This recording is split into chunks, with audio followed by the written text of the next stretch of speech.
Hello everyone! So you may not know this about me, but I've got a repertoire of dance moves I'll pull out when I absolutely have to.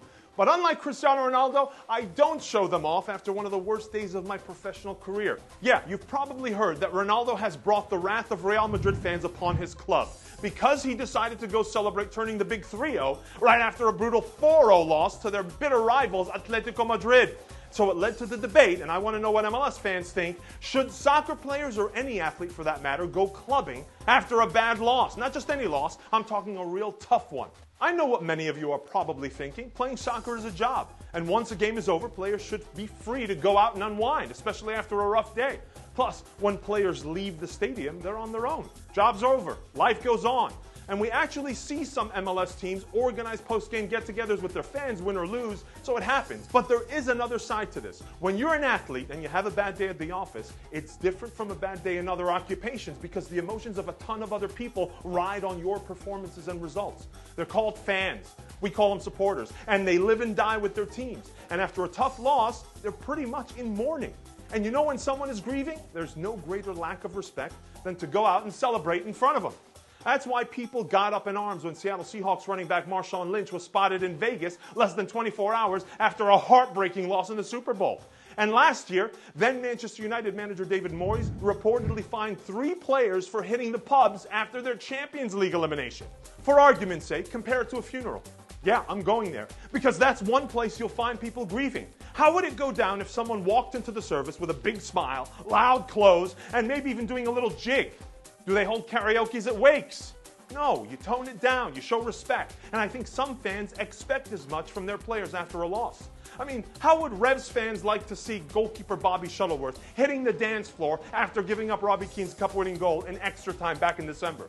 But let's get a player's take here. Joining us on the line, Sheanon Williams, longtime player of the Philadelphia Union, on the line from preseason camp. Sheanon, help us out here. I'm sure you heard all the hubbub about Ronaldo and the party photos. Give us an idea here. Give us the player's perspective. Why is it cool for a soccer player to go out and have a good time after a bad loss?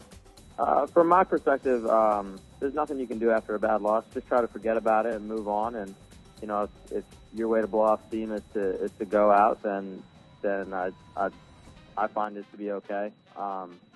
So what he did doesn't really bother me. Thank you, Sheanon, and best of luck this year. Now, we go to someone who's actually celebrating his birthday today. Ex-MLSer and US national teamer Jimmy Conrad. Thanks for being here, Jimmy. So let's say you were still playing soccer. Is there any loss on a soccer field that would prevent you from celebrating your birthday with the big bash that we know you're having later tonight, which I'm not invited to? I'm sorry I didn't invite you, Simon, but with regard to my birthday, I don't think it matters, any kind of event. If it's something that I'm celebrating with my family and friends, it's private, something that's been planned for a long period of time, I'm going to do it, and I'm going to go enjoy myself.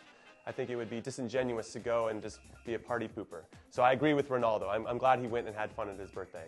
On the flip side, if I'd gone to a club and popped some bottles and made it rain, I just think that sends the wrong message, and I probably wouldn't do that. So for me, it's a really big difference, apples and oranges there. Thank you, Jimmy. Look, ultimately, the biggest problem for Ronaldo is that he was outed at a private party. Photos were taken and shared publicly, but man, if I'm going to be outed, I hope I can do better than Colombian reggaeton artist Kevin Roldan. Let's take a look at that photo again. I mean, it's unbelievable. Usually you see people wanting to pose with Ronaldo, not Ronaldo poking his head in looking for a photo with someone else. But let us know what you think of this controversy. Is it cool or not for the soccer players on your team to go partying right after a bad loss? Comment sections are made for days like these. Enjoy the debate, and we'll see you next time.